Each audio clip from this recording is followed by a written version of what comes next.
Hi guys, welcome back to the channel village Saral foods. ఈరోజు మన వీడియోలో ఏంటంటే 3 రకాలు అయితే చూపించబోతున్నాను. ఒకటి ఏంటంటే చేపల్ని బోట్లో పట్టి ఎలా తీసుకొస్తారన్నది, అండ్ సెకండ్ వన్ ఏంటంటే మనకి దాని కటింగ్ కూడా ఈ వీడియోలోనే ఇంక్లూడ్ అయ్యి ఉంటుంది అనమాట. అండ్ థర్డ్ వన్ ఏంటంటే ఆ కటింగ్ చేసిన దాన్ని ఇంపోర్ట్ ఎలా చేస్తారు అండ్ ఎక్స్పోర్ట్ ఎలా చేస్తారు అన్నది అయితే ఈ వీడియోలో అయితే క్లారిటీగా అయితే మాట్లాడుకుందాం గైస్. సో ఇప్పుడు మీరు ఇక్కడ చూసుకున్నట్లయితే బోట్లో చూసారు కదా, ఈ చేపను వచ్చేసి మనకి కొమ్ము కోణం చేప అయితే అంటారనమాట.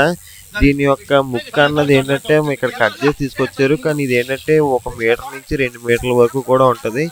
ఆ దానితో కానీ పొడిచిందంటే ఇంక మనిషి అక్కడితో ఇంకా ఖతం అయిపోతాడు అనమాట. అందుకే ఏంటంటే అక్కడ బోట్లు అన్నీ పట్టవు కాబట్టి ఆ కొమ్ము అయితే అక్కడ అయితే కోసేస్తారనమాట. కోసేసి మనకి ఫిషింగ్ హార్బర్ ఏదైతే ఉంటుందో అక్కడికి అయితే దీన్ని తీసుకొచ్చి మనకి ఇక్కడ వెయిట్ అయితే వేస్తారు. సో ఇక్కడ మనకి 2 అడ్వాంటేజ్లు ఉన్నాయి. మనకి ఎక్స్పోర్ట్ కావాలంటే ఎక్స్పోర్ట్ చేస్తారు, లేదా మీకు అక్కడ చేప పలంగా కటింగ్ లేకుండా తీసుకోవాలనుకుంటే చేప పలంగా అయితే సరే మీరు తీసుకోవచ్చు అనమాట. మనకి ఇక్కడ ఏంటంటే బెనిఫిట్, మనకైతే లో కాస్ట్లో అయితే మంచి చేప లైవ్లో ఉన్న చేప అయితే వస్తుంది. మనకి ఎక్స్పోర్టింగ్లో ఏంటంటే మనకి ఐసైజ్ అయితే వస్తుంది అనమాట. సో ఇక్కడ చూసుకున్నట్లయితే మనకి ఆ చేప వచ్చేసి దగ్గరగా 10 కేజీల పైన ఉంటుంది. దగ్గరగా మనకి వచ్చేసి అది 30 కేజీలు అంట పైనే ఉంది అది. ఇవన్నీ చేపలు కూడా వెయిట్ అయితే వేసారు. ఇవన్నీ కూడా మనకి ఏంటంటే బోట్లో అయితే పట్టి తీసుకొచ్చిన చేపలు అనమాట. ఇక్కడ మనకి చూసుకున్నట్లయితే ఒక చేప అయితే తీసుకుని మన అన్న అయితే అక్కడ కటింగ్ కూడా అయితే చేయడం అయితే జరుగుతుంది. ఈ కటింగ్ చేసిన దాన్ని ఏంటంటే మనకి వెనకాల బాక్సులు అయితే ఉన్నాయి కదా, ఈ బాక్సుల్లో అయితే మట్టికి మనకి ఐస్ వేసి మనకి అయితే ఎక్స్పోర్ట్ అయితే చేస్తారు. సో మీరు ఇక్కడ క్లారిటీగా చూసుకోవచ్చు. నేను మధ్యలో వాయిస్ ఓవర్ అయితే ఆపుతున్నాను మామ, ఎందుకంటే మీకు క్లారిటీగా అర్థం అవడం కోసం అనమాట. సో గైస్ ఇక్కడ చూసారు కదా, సో మన అన్న అయితే ఇక్కడ బుర్ర అయితే కట్ చేస్తున్నాడు అనమాట. మనకి ఇక్కడ వెంటనే క్లీన్ అయిపోద్ది. ఏంటంటే ఇక్కడ మీకు బ్లడ్ కనిపించకూడదు కాబట్టి యూట్యూబ్ కమ్యూనిటీ గైడ్లైన్స్ ప్రకారం నేనైతే దాన్ని అయితే వేరే కలర్లోకి అయితే మార్చాను అనమాట, బ్లాక్ కలర్లోకి. సో మన అన్న అయితే చూసారు కదా, బుర్ర కట్ చేసి సముద్రంలో వాడేసాడు. సో అది ఏంటంటే కింద ఉన్న చిన్న చేపలకి ఆహారంగా అయితే అవుతుంది అనమాట. ఇక్కడ బోట్లో చూసుకొచ్చి ఈ చేపలన్నీ కూడా ఇప్పుడు ఎక్స్పోర్ట్కే మొత్తం అన్నీ కూడా. ఇప్పుడు మా నోటి తీసుకొస్తున్న చేప వచ్చేసి నెమల కొమ్ము కోణం చేప అయితే అంటారనమాట. సో ఇది కూడా డిమాండ్ ఉన్న చేప. మనకి ఈ కటింగ్ మీ ఇంకా క్లారిటీగా కావాల్సి ఉంటే మన ఛానల్లో అయితే ఇంకా మంచి కటింగ్ వీడియోలు అయితే ఉన్నాయి, ఫుల్ వీడియోస్. సో అవి కూడా మీరు చూసినట్లయితే మీకు కటింగ్ అన్నది క్లారిటీగా అయితే తెలుస్తుంది, అండ్ ఆ లోపల ఏముంటుంది అన్నది కూడా క్లారిటీగా తెలుస్తుంది అనమాట. సో ఈ చేప కూడా మనకి సేమ్ ఆ జాతికి చెందిన చేపే, కొమ్మకోణం నెమల చేప అంటారు. సో ఇవన్నీ కూడా మనకి అన్నీ బయట దేశాలకి అయితే ఎక్స్పోర్ట్ అవుతాయి అనమాట. సో ఇక్కడికి కూడా కాదు, ఇది బయట దేశాలకి అయితే ఎక్స్పోర్ట్ అవుతాయి. ఈ చేప రేట్ వచ్చేసి మనకి సుమారుగా ఒక 40,000 30,000 దాకా ఉండొచ్చు అనమాట. సో ఇవి చూసారు కదా, మా నోడైతే ఇప్పుడు పక్కన ఉన్న మొత్తం అన్నీ కూడా అయితే నీట్గా అయితే ఎంత కట్ చేస్తున్నారో బాగానే.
సో గైస్ ఇప్పుడు దాకా చూసారు కదా, నేను ఏంటంటే మీకు అర్థం అవ్వాలని చెప్పి వాయిస్ ఓవర్ కూడా ఇవ్వలేదు మామ.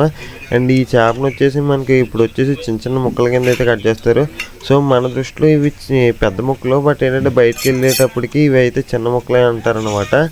దీన్ని అయితే మనకి ముక్కల కింద కట్ చేసి మనకి ఏ అయితే బాక్సులు ఉన్నాయో ఈ ట్రే బాక్సులు, సో ఈ బాక్సులు వచ్చేసి మనకైతే చాలా అంటే చాలా నీట్గా అయితే సర్దుతారనమాట. సో ఈ సర్దిని ప్రతి దాంట్లో కూడా మనకైతే ఎక్కువ మోతాదులో అయితే ఐస్ అయితే వేస్తారు. సో ఎందుకంటే చేప ముక్క అన్నది పాడవకుండా ఉంటుంది కాబట్టి ఎక్కువ రోజులు అయితే ఉంటుంది అనమాట. సో చూసారు కదా, చాలా అంటే చాలా బాగా అయితే కట్ చేయాలి దీన్ని. ఏమాత్రం తేడా వచ్చినా సరే కత్తి కూడా వంగిపోద్ది అనమాట. మనకి చేప చూడడానికి చాలా మృదువుగా ఉన్నా కానీ లోపల ఒక ఏదైతే పెద్దది ముళ్ళు ఉంటుందో ఆ ముళ్ళు వచ్చేసి చాలా హార్డ్గా అయితే ఉంటుంది ఇది.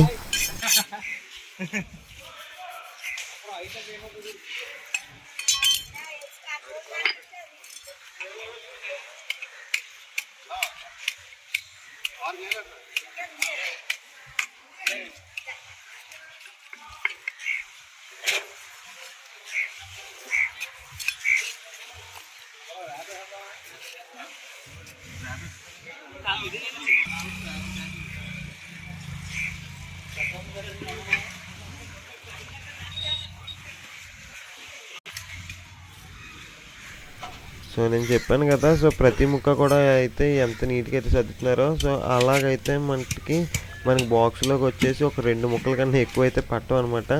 దాంట్లో ఎటువంటి ఖాళీ కూడా లేకుండా మొత్తం ఐస్ అయితే కప్పేస్తారు. సో వ్యాన్ అంతా చూసుకోవచ్చు, లోపల అంతా కూడా సేమ్ ఇదే చేప అయితే ఉంది. దాంట్లో అసలు ఇంత కూడా తక్కువ రాకుండా అయితే ఐస్ అయితే ఫుల్గా అయితే వేస్తారనమాట. మినిమం ఎందుకంటే బయట దేశాలకు వెళ్ళినప్పుడు మనకి కంటైనర్లో ఎక్కువ ఐస్ అయితే ఉండాలి. చూసుకోవచ్చు మొత్తం అంతా ఐసే ఉంటుంది అనమాట. ఆ ఐస్కి సెపరేట్గా కూడా మనకి మిషన్ అయితే ఉంటుంది జనరేట్ చేయడానికి. నేను ఆ వీడియో కూడా మీకు అయితే త్వరలో అయితే పోస్ట్ చేస్తాను. సో మీకు అర్థమైందని అనుకుంటున్నాను. నచ్చినట్లయితే లైక్ చేయండి గైస్.